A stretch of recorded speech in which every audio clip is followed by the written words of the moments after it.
이번 시간에는 매크로 작업부터 해보도록 하겠습니다. 자, 매크로 문제 풀 때 가장 큰 핵심은 항상 바깥에, 요 영역 안이 아니라 바깥에 아무 데나 클릭해 주신 다음에 개발 도구 탭에 와서 매크로 기록을 눌러주시면 됩니다. 그리고 매크로 이름, 첫 번째 삼각형을 먼저 보시면 되죠. 매크로 이름은 평균이라 쓰라 했습니다. 평균이라 쓰신 다음에 확인.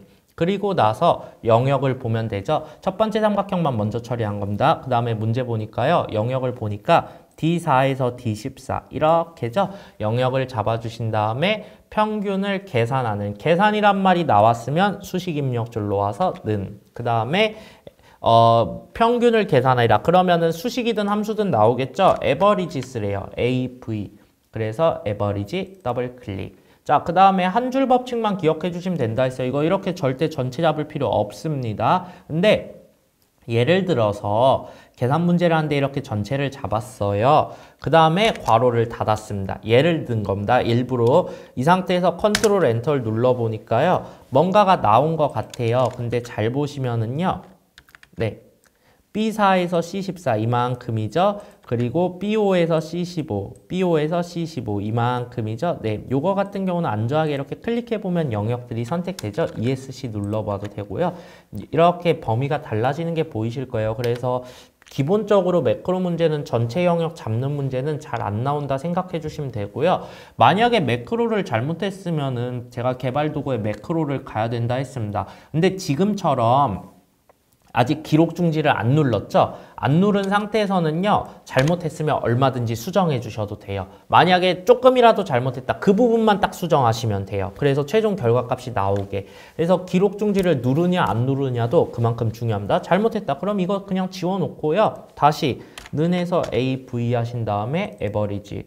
지금도 오른쪽이 비어있죠? 그러면 오른쪽으로만 숫자 데이터로만 한 줄. 특별한 요구 조건이 없으면 잡으신 다음에 괄호 닫고 컨트롤 엔터. 한 번에 완성이 됩니다. 그러면은 바깥의 영역 임의의 빈 셀 클릭하신 다음에 기록 중지 이렇게 해주시면 문제 없습니다. 자, 그 다음에 자 마지막 삼각형 가서 영역을 보니까요. G3에서 G5래요. 영역 잘 봐주세요. 이거 실수 많이 합니다. 그 다음에 도형이라 했으니까 삽입 탭에 오셔서요. 도형에 기본 도형에 웃는 얼굴 이쪽에 있죠? 네, 제가 지금 마우스 대고 있는 위치로 와주시면 됩니다. 그리고 꼭 마우스를 갖다 대서 문제 조건하고 정확히 맞는지 한 번만 더 확인해 주세요. 그래서 맞았다. 그러면 클릭하신 다음에 Alt 키를 누르고서 왼쪽 대각선 위에서 오른쪽 대각선 아래 이렇게 그리면 셀에 맞춰집니다. 그 다음에 여기서는 텍스트를 뭐 입력하란 말이 없어요. 생성하고 다음에 도형을 클릭할 때 텍스트 입력하란 말 없죠? 그럼 입력하시면 안 됩니다. 그냥 마우스 우클릭해서 매크로 지정. 그 다음에 평균 클릭, 확인. 그 다음에 두 번 정도 지워보세요. 계산 매크로는 계산한 영역만 지운 다음 클릭. 한 번 더 영역만 지운 다음 클릭. 두 번 클릭해서 이상 없으면 정답입니다. 자, 2번 문제. 다시 임의의 빈셀 클릭한 다음 개발 도구의 매크로 기록. 자, 그리고 이번에는요. 매크로 이름을 글꼴색이라고 쓰래요. 글꼴색. 그 다음에 확인. 그래서 네, A3에서 D3 영역에 A3에서 D3 영역에 글꼴색을 마우스 우클릭해서 글꼴색 이거죠? 예, 표준색 파랑. 그러면 표준색 파랑 클릭. 그다음에 바깥에 아무데나 클릭해 주신 다음에 기록 중지. 더 이상 조건이 없기 때문에요. 그리고 영역을 보니까 G7에서 G9래요. 요만큼이죠? 그 다음에 개발 도구란 말이 나왔으니까 삽입의 양식 컨트롤 단축. 일로 바로 오셔도 됩니다. 이렇게 오신 다음에요.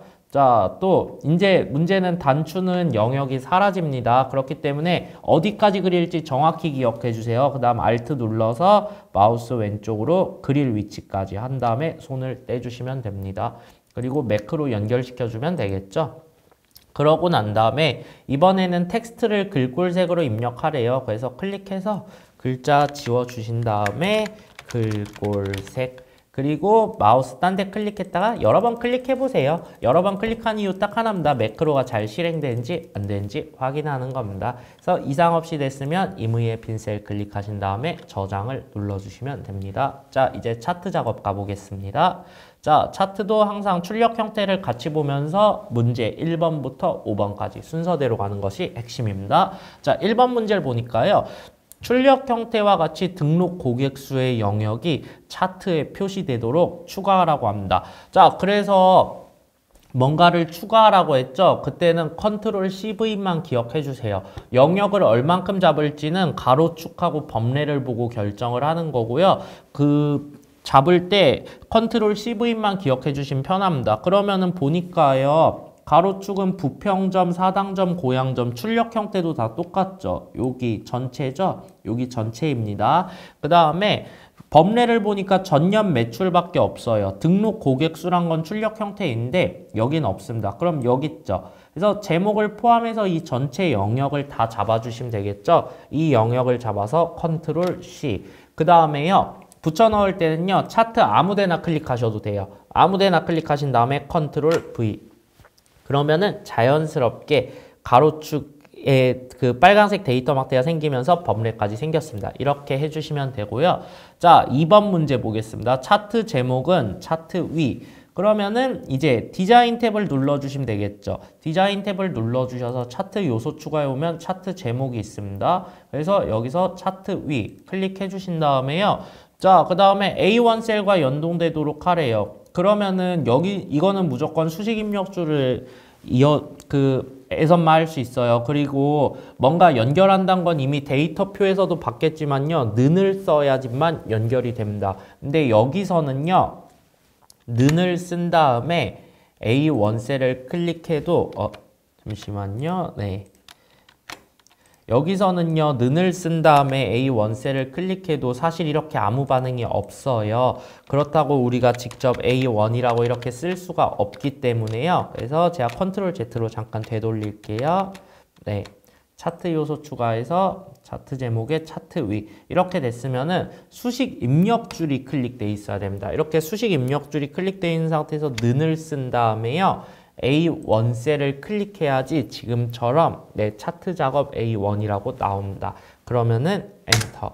이렇게 할 경우에만 연결이 돼요. 이 연결됐다는 건 이런 의미죠. 이렇게 바꾸면은 자동으로 바뀐다. 이런 의미입니다. 그래서 그렇기 때문에 그 수식 입력줄을 이용해 주면 더 좋다고 한 겁니다. 차트 제목 연결하는 거는 그 수식 입력줄에서밖에 안 된다. 이것만 기억해 주시면 되고요. 자, 3번을 보시면은요. 등록 고객수 데이터. 그래서 이거 이렇게 클릭하기가 되게 힘들 때가 있어요. 이렇게 막 잡으려고 하면 되게 힘들 때가 있기 때문에 그러한 이유 때문에 아무거나 차트 계열 종류를 변경하라고 했으면 아무 데이터 막대나 상관없습니다. 클릭해서 데이터 막대에서 마우스 우클릭한 다음에 계열 차트 종류 변경. 그래서 등록 고객수를 바꾸라고 했죠. 그럼 이 고객수를 와서 표식 있는 꺾은 선형 이쪽에 있습니다. 예, 문제에서 원하는 값 같이 찾아주시면 돼요. 그래서 찾아주신 다음에 클릭, 표식 있는 값 꺾은 선형 클릭해 주시면 되고요. 그리고 보조축으로 지정하시오. 지정하라 했으니까 보조축 지정. 이렇게 순서대로 가주세요. 이거 연습 조금만 되시면 아마 많이 어렵진 않으실 거예요. 다만 절대로 임의 판단하시면 안 됩니다. 그래서 확인. 그러면은 이렇게 결과물이 생겼습니다.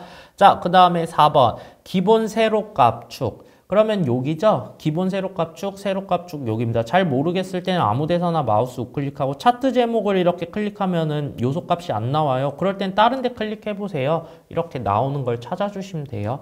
그래서 기본 세로값축 어딘지 모르겠다. 똑같은 글자 보니까 그냥 세로값축이라는 게 보이죠? 이걸 클릭해 본 거예요. 아, 이 영역이구나. 이렇게 찾아가셔도 됩니다. 그래서 주단위래요. 그러니까 처음에는 차트 도구의 디자인 쪽에 와서 요소 추가해서 기본 세로값축이란 건 안 보이는데 축이란 게 있으니까 이렇게 축에 와봤어요. 근데 뭐 별다른 게 없어요. 주단위라는 걸 찾아야 되는데 주단위란 글씨가 없어요. 이렇게 못 찾을 때는요.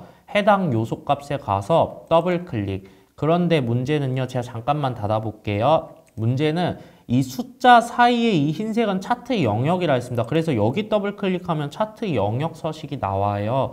혹시라도 이렇게 나왔으면요. 너무 당황하지 마세요. 일단 서식이 나왔으면요. 그 다음엔 더블 클릭 안 누르고 그 요소 값만 클릭해도 자동으로 바뀝니다. 이렇게 가주셔도 돼요.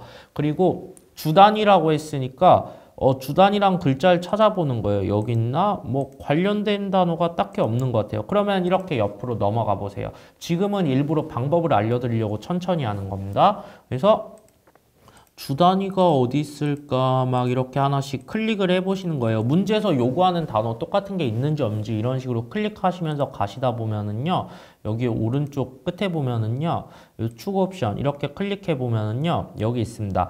단위라고 있고 기본 보조라고 있습니다. 그러면 여기서 기본 단위가 주 단위가 되는 겁니다. 그래서 보조 단위라는 단어는 없죠. 이게 주라는 표현이 있을 때도 있고 기본이라는 표현이 있을 때도 있는데요. 어쨌든 여기서 원하는 일치하는 단어를 찾았으면요. 값을 바꿔주면 돼요. 3만으로 바꾸라 했죠. 뒤에 있는 소수점 신경 쓸 필요 없습니다. 다 지워주신 다음에 하나, 둘, 셋, 넷. 3만으로 소수점까지 같이 찍어버렸네요. 콤마도 같이 찍으실 필요 없습니다. 그냥 보이는 그대로만 찍어주신 다음에 엔터.